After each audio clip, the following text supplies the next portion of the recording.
kabar pemirsa TVR Parlemen dimanapun Anda berada? Berjumpa lagi dalam program TVR 17 bersama saya Zia Ulbar. Tepat pukul 17 waktu Indonesia Barat kami hadirkan kepada Anda sejumlah informasi paling baru dan menarik seputar kinerja dan kegiatan DPR RI yang telah disajikan oleh redaksi TVR Parlemen. Pemirsa TVR Parlemen, inilah TVR 17 selengkapnya.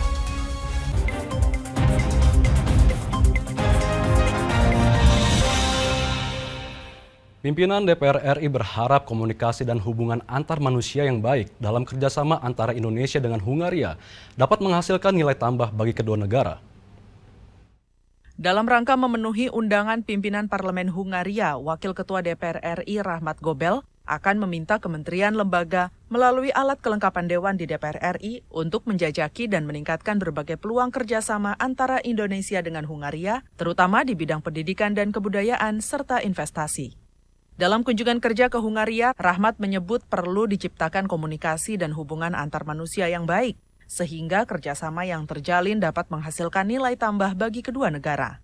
Misalnya, dengan adanya beasiswa dari Hungaria untuk mahasiswa Indonesia, mengingat Hungaria merupakan salah satu negara yang menghasilkan banyak penemu teknologi dan peraih Nobel.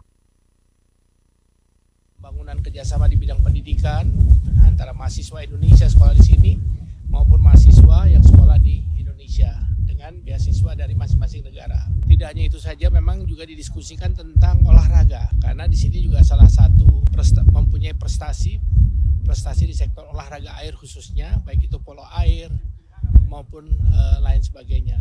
Dan mereka berkeinginan sekali untuk bisa mendorong hubungan Indonesia dengan Hungaria ini tidak hanya di sektor ekonomi tapi juga di sektor budaya, termasuk musik dan juga olahraga. Rahmat Gobel juga menyebut Hungaria menyampaikan ketertarikan berinvestasi di IKN yang baru, diantaranya dalam pengolahan air atau water treatment dan pembangunan lingkungan hidup. Selain itu, Parlemen Hungaria menawarkan pemerintah Indonesia untuk datang ke Hungaria dan menjelaskan konsep IKN, sehingga pengusaha Hungaria bisa memanfaatkan peluang investasi yang ada. Dari Budapest, Hungaria, Nuki Tampu-Bolon, TVR Parlemen, melaporkan. Dalam rangka menjaga hubungan bilateral yang baik dengan Turki, terutama di tengah situasi bencana, DPR RI mendorong pemerintah turut proaktif dalam menyalurkan bantuan kemanusiaan bagi korban gempa Turki. DPR RI mengapresiasi langkah pemerintah dalam pemberian bantuan kemanusiaan untuk korban gempa di Turki dan Suriah. DPR mendorong Indonesia terus proaktif dan bergotong royong dalam membantu para korban gempa. Pasalnya, Turki merupakan negara sahabat yang juga selalu proaktif dalam membantu Indonesia. Anggota Komisi 1 DPR RI Sukamta mengapresiasi langkah pemerintah serta masyarakat Indonesia yang turut proaktif dalam menyalurkan bantuan kemanusiaan untuk korban gempa Turki. Hubungan dengan Turki yang sangat baik perlu terus dijaga, apalagi di tengah kebencanaan. Saya kira apa yang dilakukan oleh pemerintah Republik Indonesia ini langkah yang sangat bagus, menunjukkan kesetiakawanan dan sekaligus balas budi karena Turki sejak lama proaktif membantu Indonesia setiap ada masalah. Lebih lanjut, anggota Komisi 8 DPR RI, Iko Mangkoheri juga mengapresiasi peranan Badan Nasional Penanggulangan Bencana atau BNPB yang turut membantu penyaluran bantuan kepada korban gempa di Turki dan Suriah. Direncanakan Komisi 8 DPR bersama BNPB akan meninjau langsung dan bekerja sama dengan KBRI Ankara untuk penyerahan bantuan dari Indonesia. Rencana daripada Badan Nasional Penanggulangan Bencana untuk membantu saudara-saudara kita dari Turki dan juga Syria. Kedua negara itu kita akan bantu dan akan membawa dalam waktu dekat juga membantu warga kita, masyarakat kita yang ada di sana, dan juga membantu daripada saudara-saudara kita dari warga Turki itu sendiri. Oki dan Handoko, TVR Parlemen, melaporkan. DPR RI berharap pemerintah serta seluruh pihak terkait berkoordinasi serta melakukan pendekatan multisektor dalam mengentaskan kemiskinan di Yogyakarta, sehingga ke depannya Yogyakarta tidak lagi menyandang predikat provinsi dengan angka kemiskinan tertinggi di Pulau Jawa. Dicatat sebagai provinsi termiskin di Pulau Jawa, Badan Anggaran atau Banggar DPR RI meminta pemerintah dan seluruh pemangku kepentingan untuk menyelesaikan permasalahan kemiskinan di daerah istimewa Yogyakarta.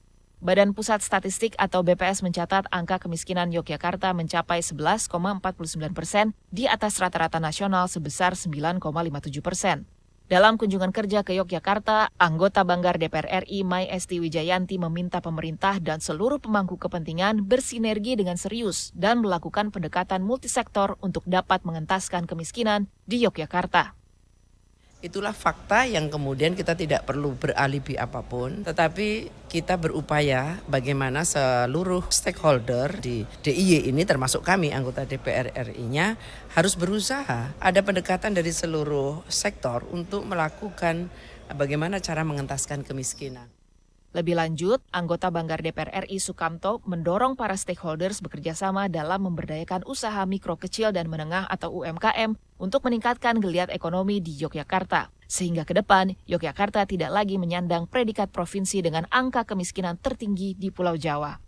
Harus ada suatu kerjasama antara pemerintah daerah dengan para BUMN yang ada di Jogja, BUMD dan sebagainya dengan para swasta, sehingga perlu kearifan Pak Gubernur untuk ini berkoordinasi terus baik ke bawah maupun ke samping. Ini harus selalu diadakan suatu koordinasi bagaimana caranya untuk Yogyakarta ini minimal jangan jadi termiskin sejawa.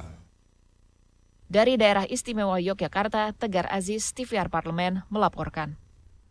Kementerian Agama dan DPR RI resmi menyepakati biaya penyelenggaraan ibadah haji atau biaya haji 2023. Biaya perjalanan ibadah haji atau BP yang ditanggung jemaah tadinya diusulkan sebesar 69 juta ditetapkan menjadi 49 juta rupiah. Informasinya akan kami hadirkan sesaat lagi. Untuk itu tetaplah di TVR 17.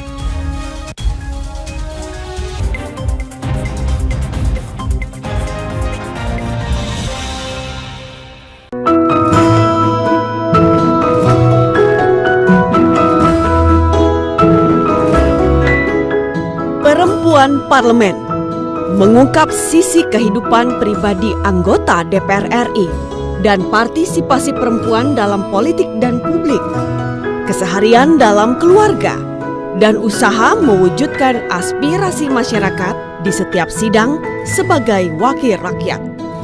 Jangan lewatkan Perempuan Parlemen.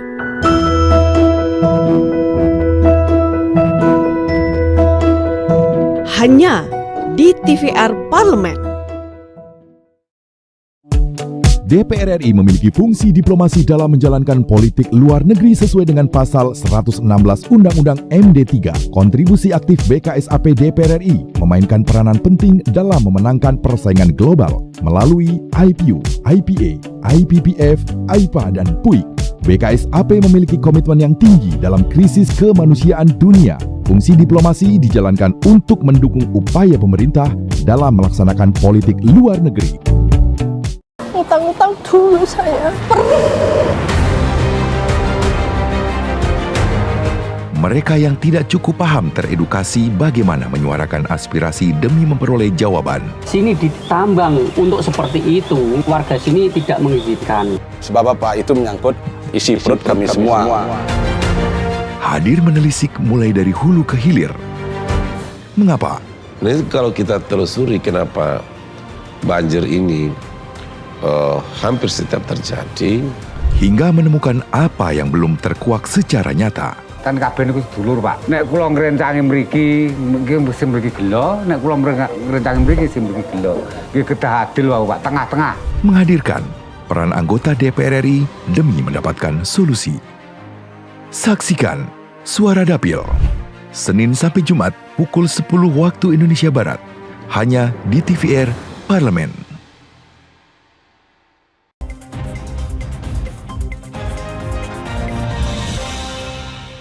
Kembali di TVR 17. Penetapan BPIH dan BP 2023 dilakukan dalam rapat panja biaya haji antara Kementerian Agama dan Komisi 8 DPR RI di Gedung DPR RI Rabu 15 Februari malam. Dengan disetujuinya biaya naik haji menjadi 49,8 juta. Jemaah haji tahun 2022 dan 2023 masih harus membayar biaya tambahan. Sementara 2021 ditiadakan karena adanya pandemi COVID-19. Berdasarkan hasil rapat panja Badan Penyelenggara Ibadah Haji Komisi 8 DPR RI, biaya yang dibebankan meliputi biaya penerbangan, living cost, dan sebagian biaya paket layanan masyair. Untuk mengetahui informasi selengkapnya, mari kita simak laporan mendalam yang telah dihimpun oleh tim redaksi TVR Parlemen dalam segmen Editorial Parlemen berikut ini.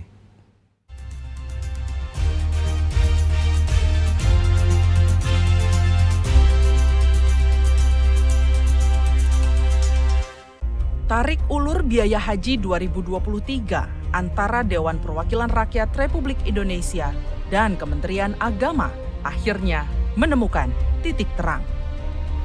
Keputusannya, biaya penyelenggaraan ibadah haji atau BPIH 2023 disepakati sebesar 90,005 juta rupiah. Sementara biaya perjalanan ibadah haji atau BPIH yang ditanggung jemaah disepakati sebesar 49,8 juta rupiah. Dalam rapat tersebut turut diputuskan mengenai jamaah haji lunas tunda 2020 sebanyak 84.609 jamaah yang diberangkatkan pada tahun 2023 tidak dibebankan tambahan biaya pelunasan. Sementara 9.864 jamaah haji lunas tunda 2022 akan dibebankan tambahan biaya pelunasan sebesar 9,4 juta rupiah. Dan jamaah 2023 sebanyak 106.590 jamaah dibebankan biaya tambahan pelunasan 23,5 juta rupiah. Meski dilakukan efisiensi harga di berbagai bidang, namun Komisi 8 tetap meminta kepada pemerintah untuk memberikan pelayanan terbaiknya pada jamaah. Panja BPIH juga menyampaikan beberapa usulan untuk pemerintah terkait peningkatan pelayanan ini, di antaranya terkait pembinaan dan perlindungan terhadap jamaah haji sejak sebelum, saat, dan setelah pelaksanaan ibadah haji. Kewajiban jemaah itu dari 90 juta, 50 yang wajib dia bayarkan 49 juta 812 rupiah 812.700 rupiah, 26 atau sebesar 55,3%. Yang insya Allah akan diberangkatkan pada tahun ini, tahun 2023, tidak lagi dibebankan tambahan biaya pelunasan. Pelayanan diupayakan tetap optimal terhadap jamaah haji tahun 2023, meskipun telah dilakukan efisiensi biaya haji. Beberapa fasilitas layanan yang perlu mendapatkan perhatian di antaranya konsumsi jamaah, pemondokan, layanan keberangkatan, mulai dari daerah menuju airport, khususnya berupa pendampingan kepada lansia dan penyandang disabilitas. Mutu pelayanan dalam pelaksanaan ibadah haji ini, walaupun komposisinya berkurang, tetap dipertahankan.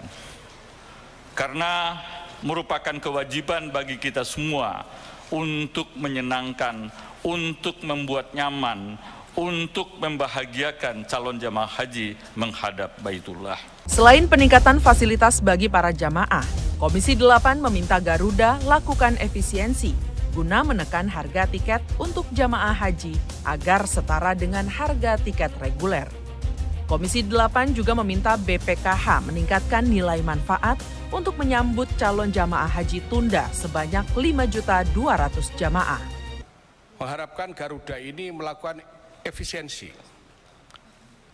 Harga tiket Garuda yang diberikan pada jamaah haji kami anggap masih cukup tinggi dibandingkan dengan tiket reguler. Yang ini kami harus sampaikan kepada pihak Garuda. Yang kedua, kami sampaikan kepada BPKH. BPKH ini tantangan ke depan kita akan lebih besar lagi. Dan keadilan terhadap jamaah yang sekarang berangkat dan masih yang akan tunda sejumlah 5.200.000 jamaah itu harus mempunyai hak yang sama. Tarik ulur biaya haji yang sangat alot antar pemerintah dan DPR seharusnya tak perlu terjadi. Andai BPKH selaku lembaga yang melakukan pengelolaan keuangan haji dapat mendatangkan nilai manfaat lebih bagi para jamaah dari uang tabungan haji. Nilai manfaat yang diperoleh BPKH selama ini dinilai masih stagnan dan belum bergerak dengan baik. Karenanya, BPKH perlu menyusun strategi pengelolaan yang tepat agar dana yang dititipkan dapat memberikan kemaslahatan yang berkelanjutan. Segudang pekerjaan rumah yang harus dituntaskan pemerintah menanti pasca penyelenggaraan ibadah haji tahun 2023 ini. Ibadah haji tak hanya berbicara soal ongkos, tetapi juga keamanan, kenyamanan, keselamatan, dan kehusyuan jamaah. Sudah seharusnya pemerintah sebagai lembaga pelaksana haji melakukan tindakan agar problematika seputar haji dapat terpecahkan. Masalah-masalah yang ada dari tahun ke tahun perlu dijadikan pelajaran dan sebagai bahan untuk membenahi tata kelola penyelenggaraan ibadah haji agar tidak terulang kembali di masa yang akan datang. Maka dari itu, manajemen haji di Indonesia perlu dilakukan evaluasi agar semua pihak yang terlibat dalam melaksanakan penyelenggaraan ibadah haji sesuai dengan yang telah direncanakan sebelumnya.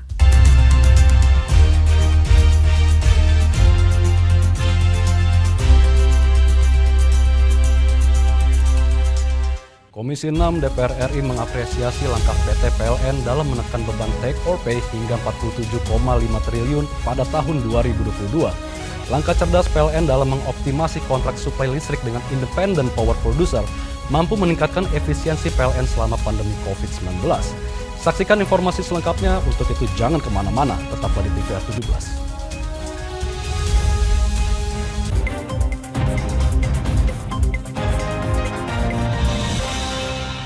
Utang-utang dulu saya, Mereka yang tidak cukup paham teredukasi bagaimana menyuarakan aspirasi demi memperoleh jawaban. Sini ditambang untuk seperti itu, warga sini tidak mengizinkan. Sebab apa? Itu menyangkut isi perut kami semua. Hadir menelisik mulai dari hulu ke hilir. Mengapa? Nah, kalau kita telusuri kenapa banjir ini hampir setiap terjadi, hingga menemukan apa yang belum terkuak secara nyata. Kan kabeh niku sedulur, Pak. Nek kula ngrencangi mriki, sing mriki gelo, nek kula ngrencangi mriki sing mriki gelo. Nggih kedah adil wae, Pak, tengah-tengah. Menghadirkan peran anggota DPR RI demi mendapatkan solusi. Saksikan Suara Dapil, Senin sampai Jumat pukul 10 waktu Indonesia Barat, hanya di TVR Parlemen.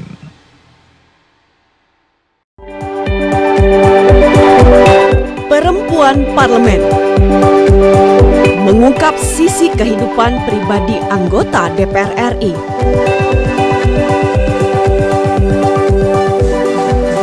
Dan partisipasi perempuan dalam politik dan publik. Dan usaha mewujudkan aspirasi masyarakat di setiap sidang sebagai wakil rakyat.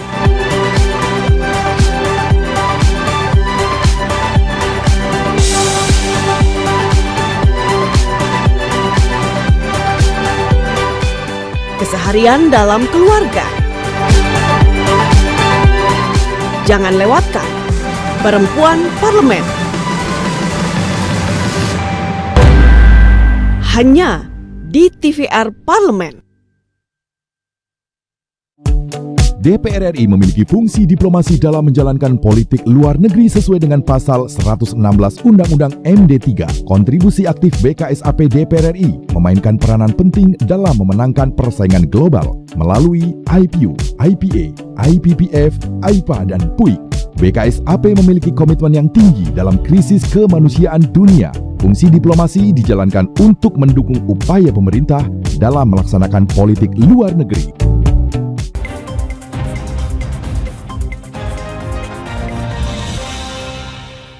Kembali di TVR 17, DPR RI menggelar rapat dengar pendapat beberapa waktu yang lalu bersama salah satu mitranya, yaitu Direktur Utama PT PLN. Dalam agenda tersebut, Direktur Utama PT PLN memaparkan sejumlah capaian kinerja di tahun 2022. Anggota Komisi 6 DPR RI Haris Turino mengapresiasi kinerja PLN di tahun 2022 meskipun masih ada beberapa hal yang perlu diperbaiki di tahun 2023. Berikut liputan lengkapnya terkait jalannya sidang tersebut bersama rekan kami, Alfat Rizky.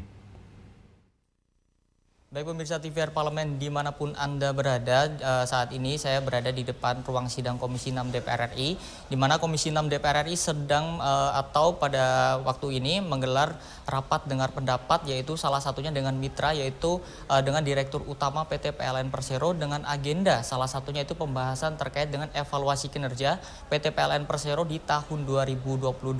Lalu bagaimana sih harapan DPR RI ini terkait dengan PLN ini supaya bisa bisa meningkatkan kinerjanya di tahun 2023. Untuk membahasnya lebih detail, lebih mendalam lagi, saat ini saya akan mengajak Anda pemirsa untuk berbincang-bincang dengan salah satu anggota Komisi 6 DPR RI, yaitu dari fraksi PDI Perjuangan, yaitu Bapak Haris Turino, untuk daerah pemilihan Jawa Tengah 9. Baik Pak Haris, tadi Bapak Haris juga menyampaikan terkait dengan evaluasi kinerja PLN di tahun 2022 Pak. Kira-kira tadi Bapak juga ada sedikit membahas terkait dengan oversupply PLN. Nah itu seperti apa Pak strateginya di 2023 untuk mengatasi PLN yang oversupply? Ya, jadi pertama-tama tentu saya harus objektif ya.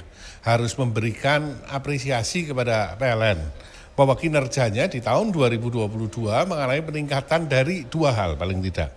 Yang pertama adalah peningkatan kualitas layanan PLN. Tentu itu bisa dilihat dari berapa sering PLN mati, ya, berapa lama matinya. Dua angka ini yang diukur dalam SAIDI dan SAIFI, ya, ini jelas menunjukkan bahwa kinerja PLN secara operasional membaik. Ini yang pertama. Kemudian elektrifikasi secara nasional juga mengalami peningkatan, sudah 99, sekian persen. Jadi hampir seluruh rakyat Indonesia sudah teraliri oleh listrik. Ini urusannya dengan keadilan sosial. Nah yang kedua yang kita lihat adalah dari sisi kinerja keuangannya. Tadi kelihatan di kinerja keuangannya, di debt service coverage rasionya ini mengalami peningkatan dari 1,41 ke 1,97.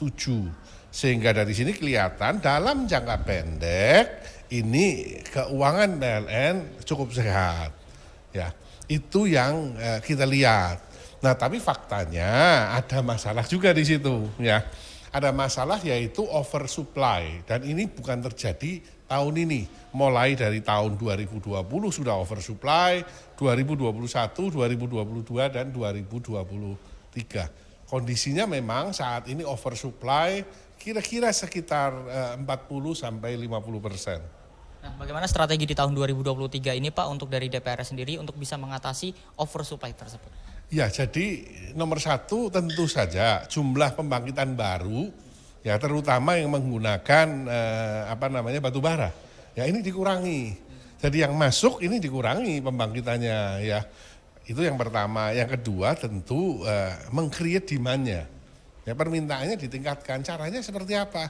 Kita tahu pemerintah sedang menggalakkan nih hilirisasi, ya di Sulawesi terutama untuk smelter nikel. Ya, kalau ini kan kebutuhannya besar sekali. Kalau PLN bisa supply ke sana, tentu nomor satu jumlahnya besar, nomor dua harus stabil, ya kan? Karena ini untuk industri. Nah, kalau dua ini terpenuhi, tentu akan menyerap lagi oversupply-nya. Dan sebenarnya ada satu strategi lagi yang dulu pernah diwacanakan, yaitu mengkonversi dari gas melon subsidi 3 kilo menjadi kompor listrik. Ya, prinsipnya kami sangat mendukung karena berdasarkan hitung-hitungan kami, ya, dari sisi negara itu bisa hemat kira-kira sekitar 30 sampai 45 triliun satu tahun. Ini dari sisi negara. Dari sisi masyarakat bisa terjadi penghematan sebesar 10 sampai 15% dengan tarif 450 watt loh. Ya, ini tentu akan sangat membantu mengenai oversupply. Baik. Pak, kalau misalkan tadi kita berbicara terkait dengan Bapak tadi sedikit mengapresiasi kinerja PLN di tahun 2022. Salah satunya mungkin tadi saya mengikuti rapat di dalam itu dengan PLN ini sudah menerapkan pemanfaatan teknologi untuk melayani masyarakat, yaitu melalui PLN Mobile, Pak. Ya. Nah, itu Bapak melihatnya seperti apa? Apakah terobosan ini sudah cukup ini atau ada yang perlu ditingkatkan? Ya, tadi kan menarik sekali yang dipaparkan oleh Pak Dirut ya, Pak Darmo, bahwa tadinya aplikasi ini isinya adalah caci maki kepada PLN. Dan ratingnya hanya 2,5. Sekarang dengan aplikasi yang baru, ratingnya 4,9 dan downloadernya adalah 35 juta. Ya, tentu ini akan jadi satu hal yang bagus sekali untuk komunikasi antara pelanggan dengan PLN. Selama ini kan seolah-olah yang namanya pelanggan ini hanya objek. Ya, tetapi tadi dipaparkan oleh Dirut bahwa PLN walaupun monopoli di distribusi, tapi sekarang customer centric, customer fokus. Nah tentu kedepannya seperti apa? Nah data yang dikumpulkan oleh PLN lewat aplikasi ini bisa digunakan oleh pemerintah ya untuk data misalkan mengenai masyarakat miskin. Ini kan sangat berguna sekali karena datanya real ya dan ya tidak bisa dimanipulasi seperti apa-apa. Sehingga ini akan sangat menguntungkan nantinya. Jadi kedepannya masyarakat juga bisa terlayani dengan baik adanya PLN dan secara langsung dan secara cepat tadi Pak. Ya jadi kalau ada gangguan pada sistem kelistrikan di rumah misalkan pakai aplikasi saja. Tadi Pak Dirut ngomong daripada telepon langsung di rootnya, kalau pakai aplikasi juga ininya sama, pasti akan segera ditangani. Karena kinerja dari karyawan PLN yang menangani masalah maintenance ini juga dilihat secara detail. Terima kasih Pak Haris Turino atas waktunya dan pemirsa itulah tadi bincang-bincang saya dengan salah satu anggota Komisi 6 DPR RI, Bapak Haris Turino, di mana Bapak Haris Turino tadi mengapresiasi kinerja PLN di tahun 2022 dengan strategi-strategi yang telah dilakukan untuk mengatasi oversupply baik dari kebijakan-kebijakan yang telah dijalankan dan juga dari pemanfaatan teknologinya. Sekian pemirsa yang dapat saya laporkan, saya Alfat Rizky kembali ke studio. Selanjutnya pemirsa, apa saja yang menjadi topik perbincangan di media online pada hari ini? Usai jeda, tetaplah di TVR 17. Perempuan Parlemen mengungkap sisi kehidupan pribadi anggota DPR RI.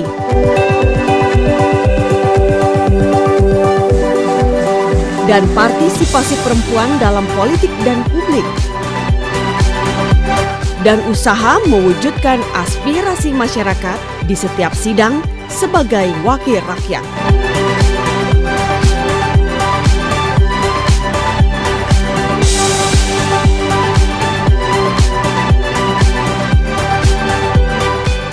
Keseharian dalam keluarga.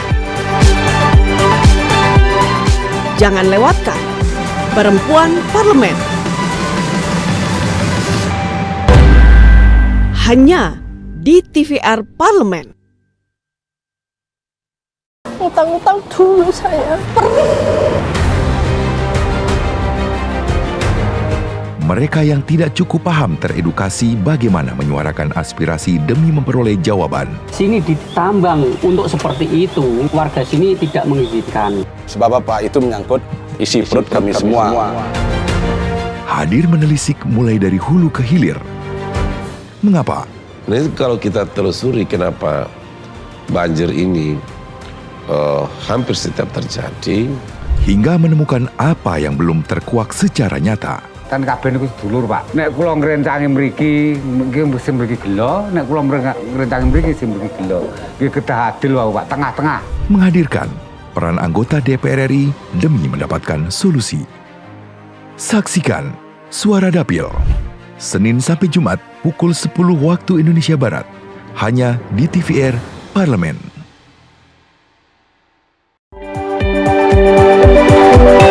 Perempuan Parlemen mengungkap sisi kehidupan pribadi anggota DPR RI.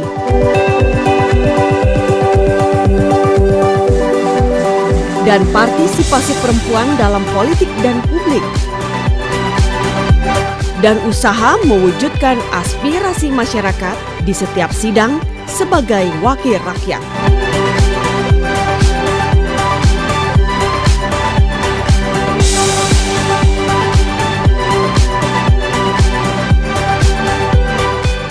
Keseharian dalam keluarga. Jangan lewatkan Perempuan Parlemen.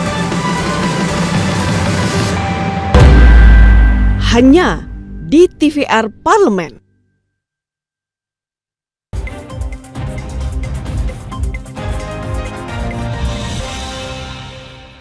Kembali di TVR 17. Pemirsa TVR Parlemen, kali ini kita masuk ke segmen media nasional. Mari kita simak isu apa saja yang menjadi sorotan media serta tanggapan dari sejumlah anggota Dewan bersama rekan kami, Anggun Oktarini.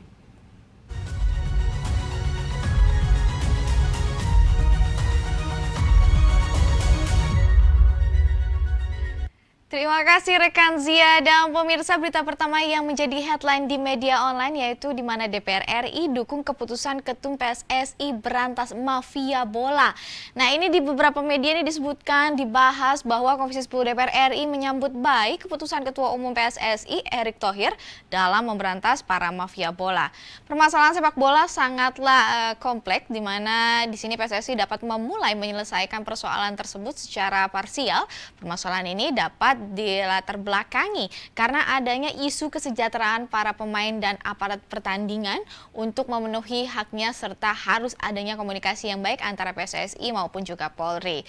Di sini Wakil Ketua Komisi 10 DPR RI Hetifah Saifuddin juga mengapresiasi upaya perbaikan yang sudah dilakukan di awal periode kepemimpinan Erick Thohir. Terlebih di sini dalam pemberantasan mafia bola ini pada prinsipnya DPR akan memberikan dukungan sehingga peristiwa ataupun sesuatu yang tidak diinginkan tidak terulang kembali. Seperti peristiwa Kanjuruhan, setiap inisiatif yang positif wajib disupport demi sinergitas maksud kami. Dan pemirsa, senada dengan hal tersebut, Ketua Komisi 10 DPR RI Syaiful Huda menyinggung pernyataan Ketua Umum PSSI Erick Thohir yang ingin memberantas mafia bola di tanah air dengan memberi mereka kartu merah. Huda berharap bahwa Menteri BUMN Erick Thohir sebagai Ketum PSSI dan Menpora Zainuddin Amali sebagai Wakil Ketum PSSI terpilih berhasil memberikan dampak positif yang signifikan bagi sepak bola yang ada di Indonesia. Ini kita menunggu perubahan yang cukup fantastis sehingga PSSI Indonesia bisa maju, dan di sini kita membahas berita selanjutnya yang menjadi headline di media online yaitu di mana Komisi 4 DPR RI meminta Bulog optimalkan serapan panen raya 2023. Pemirsa, ini di beberapa media dan juga pembahasan dari masyarakat di mana Komisi 4 DPR RI meminta pemerintah Provinsi Sulawesi Tenggara menjaga ketersediaan serta stabilitas harga pangan khususnya beras di daerah tersebut menjelang Ramadan tahun 1444 Hijriah. Di sini anggota Komisi 4 DPR RI Jarod Saiful Hidayat mengatakan bahwa menjaga ketersediaan dan stabilitas harga pangan khususnya beras sangat penting karena komoditas tersebut salah satu penyumbang inflasi. Hal ini diungkapkan pada saat Komisi 4 DPR RI melakukan kunjungan kerja di Kompleks Pergudangan Punggaloba Perum Bulog Kanvil Sultra di Kelurahan Panggoloban, Kendari. Terkait hal tersebut, DPR RI menyebutkan bahwa saat ini terjadi kekurangan pasokan beras di beberapa daerah di Indonesia sehingga Kementerian Pertanian dan pihak terkait lainnya didorong untuk meningkatkan produksi terlebih saat memasuki masa panen bulan depan nanti. Dan di dalam pembahasan beberapa media, Kementerian Pertanian harus menggenjot produksi dan juga sebentar lagi memasuki panen raya, tentunya nanti diserap oleh Bulog dalam rangka menghadapi bulan puasa dan Idul Fitri. Ini semoga terselesaikan dan bisa tertangani dengan baik. Dan pemirsa, itu tadi headline di media online pada hari ini terkait dengan DPR RI dukung keputusan Ketum PSSI berantas mafia bola, serta pembahasan di beberapa media di mana Komisi 4 DPR RI meminta Bulog optimalkan serapan panen raya 2023. Saya Anggun Oktarini, kembali ke rekan Zia.